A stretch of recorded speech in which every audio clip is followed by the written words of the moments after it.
حج کے دوران مینا میں قربانی کے لیے جو ڈیسک بنائے گئے ہیں، کیا ان کے ذریعے قربانی کرنے سے فریضہ ادا ہو جائے گا؟ دیکھیں پاکستان سے بھی یعنی جب حج کے لیے جاتے ہیں نا تو وہ پیسے جو ہیں وہ بینک میں جمع کرواتے ہیں، جو سعودی بینک ہیں، یا اس طریقے سے مینا میں ڈیسک ہیں جو آفیشیل ڈیسک بنے ہوئے ہیں نا، یہ نہ ہو کہ وہ 2 نمبر ڈیسک ہوں گورنمنٹ کی طرف سے، وہ آپ کو ٹوکن ایشو کر دیتے ہیں، ٹائم بتا دیتے ہیں، تو وہ بالکل ٹھیک ہے، اس کو فالو کریں۔ اگر وہ آگے پیچھے کر دیتے ہیں تو آپ کوئی گناہ گار نہیں ہوں گے، لیکن پوری تسلی کرنے کے بعد جو آفیشیل ڈیسک ہیں، جو آفیشیل نہیں ہیں، پھر قطعاً آپ نہ ان کو دیں۔ وہاں پہ کچھ لوگ ویسے بھی پھیر رہے ہوتے ہیں نا کہ جی آپ کی قربانی ہم کر دیتے ہیں، اور بہتر یہ کہ آپ خود جا کے قربانی نہ کریں، اس کی وجہ آپ کا ٹائم بہت ضائع ہوگا۔ پہلے دن یعنی 10 ذوالحجہ کو،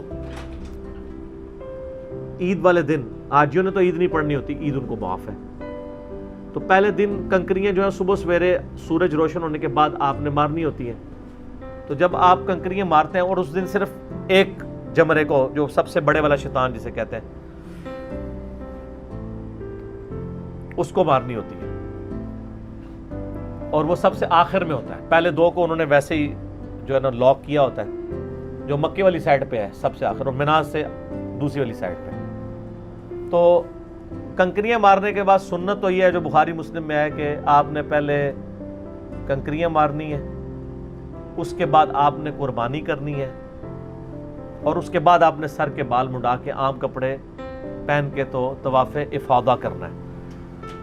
بیت اللہ کا طواف، اور اس میں صحیح بھی ہے اگر آپ حج تمتع یا قران کر رہے ہیں۔ لیکن اب جو قربانی والا مسئلہ ہے، اگر سنت تو یہ کہ نبی علیہ السلام نے خود قربانی کی تھی، صحیح مسلم میں ڈیٹیل حدیث ہے نا جو امام باقر علیہ السلام نے روایت کی ہے جابر بن عبداللہ سے، اور امام جعفر علیہ السلام نے امام باقر سے،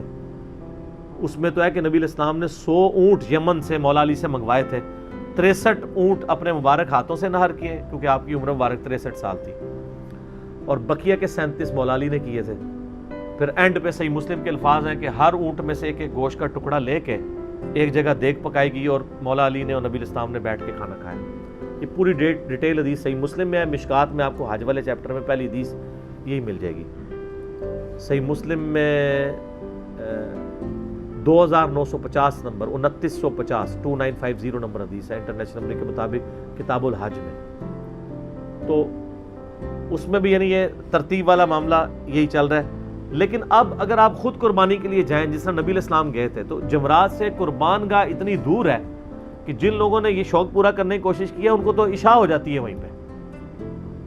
اور ابھی طواف زیارت بھی کرنا ہے آپ نے، اگرچہ وہ اگلے 2 دنوں میں بھی ہو سکتا ہے، لیکن سنت تو پہلے دن ہی کرنا ہے نا، تو پھر لوگ ڈیلے ہو جاتے ہیں۔ تو بہتر طریقہ یہی ہوتا ہے۔ ہم جب 2007 میں حج کرنے کے لیے گئے تھے، 2007 میں 2 حج آئے تھے، ایک جنوری میں آیا تھا اور ایک دسمبر میں، 18 دسمبر کو منگل کے دن ہم نے 18 دسمبر والا حج کیا تھا۔ تو ہمارے ساتھ جس ہم پرائیویٹ حج کیا تھا، تو ہمارے ساتھ جو یعنی وہ ٹریول ایجنٹ تھے، تو وہ ہر دفعہ ان کے ساتھ ایک بندہ جاتا تھا جو قربانی کے جانور وہاں خریدتا تھا، اور اس کے بعد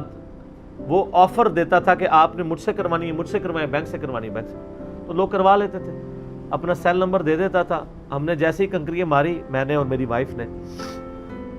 ہم نے ان کو فون کیا کہ ہم نے کنکریاں مار دی، آپ ہمارا جانور ذبح کر دیں۔ 5-7 منٹ کے بعد اس کی کال آئی کہ آپ کا جانور ذبح ہو چکا ہے، اب آپ تسلی سے اپنے بال منڈوا سکتے ہیں۔ تو اس طرح کا معاملہ کر لیا تھا۔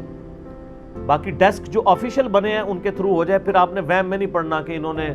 پتہ نہیں وہ کیا یا نہیں کیا، یا ٹائم ایون آگے پیچھے ہو جائے، تب بھی اس میں کوئی اتنا ایشو نہیں ہے۔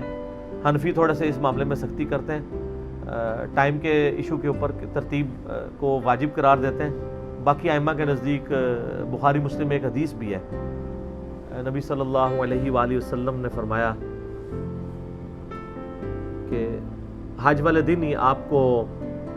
آ کے ایک بندے نے عرض کیا کہ اللہ کے رسول صلی اللہ علیہ وسلم، میں نے جو ہے وہ قربانی پہلے کر لی ہے، کنکریاں بعد میں ماری ہیں۔ آپ فرمایا لا حرج، کوئی حرج نہیں۔ دوسرے نے کہا یا رسول اللہ علیہ وسلم، ایک اور حاضر ہوا، اس نے کہا یا رسول اللہ علیہ وسلم، میں نے جو ہے وہ سر کے بال پہلے منڈوا لیے ہیں، کنکریاں بعد میں ماری ہیں۔ تو ہر طرح کا آپشن آیا۔ تو صحابی کہتے ہیں کہ اس دن نبی علیہ السلام سے جو بھی کوئی پوچھتا تو آپ لا حرج کہتے تھے، حتیٰ کہ صحیح مسلم میں حدیث ہے، ایک شخص نے کہا یا رسول اللہ، میں نے رات کے وقت جمرات کو کنکریاں ماری ہیں،